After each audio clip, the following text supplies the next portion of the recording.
This is problem 2 on exam 1 of module 4 in the book Problem Solving Guide for Electromagnetism and Optics. Problem 2 is, consider the following circuit. 3 capacitors and a battery. Part A, what is the charge separated by the 30 microfarad capacitor? Part B, what is the charge separated by the 20 microfarad capacitor? Part C, what is the charge separated by the 10 microfarad capacitor? Part D asks, with the battery still connected, a dielectric of constant 2 is slid between the plates of the 30, which doubles its capacitance. What is the charge now separated by the 30 microfarad capacitor? We need a good diagram, and we got one with the problem, which is good news. Now let's think about what's going to happen. What's this battery going to do? Battery has access to the right side of the 20 and the 10. It's going to pull electrons off of this and dump them over here, and all the electrons are going to dead end right here on the 30. Those are the only 3 plates the battery has access to. We're going to pull electrons from these 2 plates and push them over here. With a problem like this, it's useful to get the equivalent capacitance, but because with the equivalent capacitance, you can calculate the charge through the battery. The charge that the battery shuttles from one side to the other when it's connected. The 2 capacitors in parallel simply add. The 20 and the 10 are in parallel. Don't make the mistake of thinking that the 30 is in series with the 20.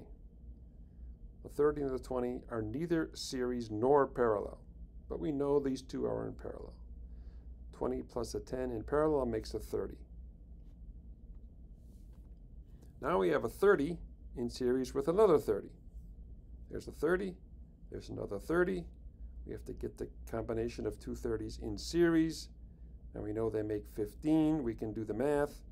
1 over C equivalent is 1 over C1 plus 1 over C2 for capacitors in series. Each of them is 30. 1/30th plus 1/30th is 2/30ths. If you flip 2/30ths upside down, you get 15. So the battery behaves as if there's one 15 microfarad capacitor up there. And when you hook a 12-volt battery across a 15 microfarad capacitor, it shuttles 180 microcoulomb from one side to the other. And all of this must be on the 30. There's no place else for it to go. So we have the answer to part A. The charge on the 30 microfarad capacitor is 180 microcoulombs. The 20 and the 10 must share the 180. Q this guy plus Q that guy equals 180. How do we decide how much it is? There's 2 ways to do it, and one way is to just understand fundamentally how capacitors work. You can think of the 20 as having twice as much area as the 10, so it's going to release twice as much charge. And if the total is 180, that's 20, no, that's 120, and that's 60. This one's twice as much as that one, and they add to 180. So the 20 microfarad gets 120 microcoulombs of charge across it. The 10 microfarad capacitor separates 60 microcoulombs of charge. Another way to do it is to realize that these 2 capacitors in parallel must have the same voltage drop. You can think about the voltage as sort of the pressure in this pipe. You can't have a different pressure in a pipe if the stuff in the pipe can move. It'll move to equalize. So if the voltage drop wasn't the same, the charge would move. If the pressure was higher over here as over here, the charge would move. Got to have the same voltage if you're in parallel. The total charge is equal to 180. Discharge, this capacitor is twice as big as that. We can set the voltage drops equal. The voltage drop across the 20 is the same as the voltage drop across the 10, and that's Q over C. So Q10 over 10 microfarads is Q20 over 20 microfarads. We know they add to 180, so we can write Q20 as 180 minus Q10. We can multiply by 20 microfarads. That makes this the 2 on this side.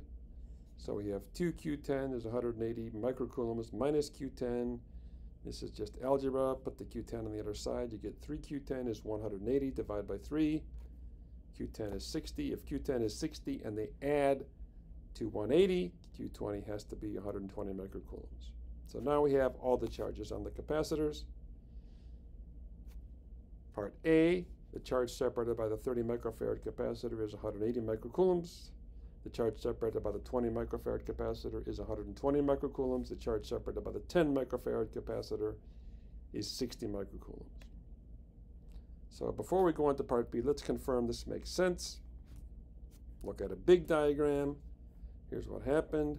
The battery took 180 microcoulombs from this side and put it over here. As a result, the electrons left this, they ran away, and they dead end right here. These are the capacitances that were given.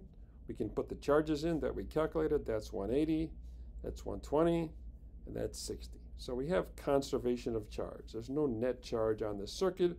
We didn't start with any net charge. We can't end up with any net charge. Now we can calculate the voltage drops. 180 microcoulombs across the 30 microfarad capacitor is 6 volts.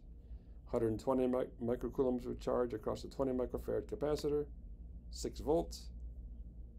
60 microcoulombs of charge on a 10 microfarad capacitor, that's also 6 volts. So the voltage drops of the two elements in parallel are the same, which has to be true.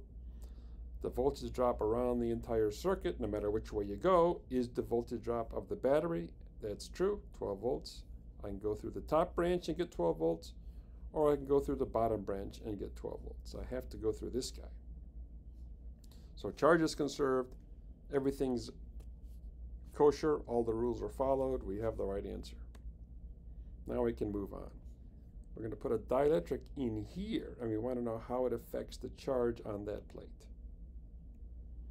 So let's put it in. There it is. This was a 30 microfarad capacitor, now it's 60. So now we have a different circuit. We have a 20 and a 10 in parallel, and they're in series with the 60. Let's calculate the equivalent capacitance of the circuit. The 10 and the 20 combine to make a 30, but now we have a 30 in series with a 60. Same equation. We have 1/30th, that's these guys. 1/60th is this guy. 1/30th is the same as 2/60ths. 2/60ths plus 1/60th is 3/60ths. If you flip 3/60ths upside down, you get 20. C equivalent is 20 microfarads. So the battery thinks now there's a 20 microfarad capacitor up there. If a 12-volt battery is attached across the 20 microfarad capacitor, it shuttles 240 microcoulombs from one side to the other. And we know where that 240 ends up. It ends up right here. So that's the answer. The charge on a 30 microfarad capacitor is now 240 microcoulombs. And for extra credit, you can calculate the charge on these two guys when you put the dielectric in here. That's problem 2.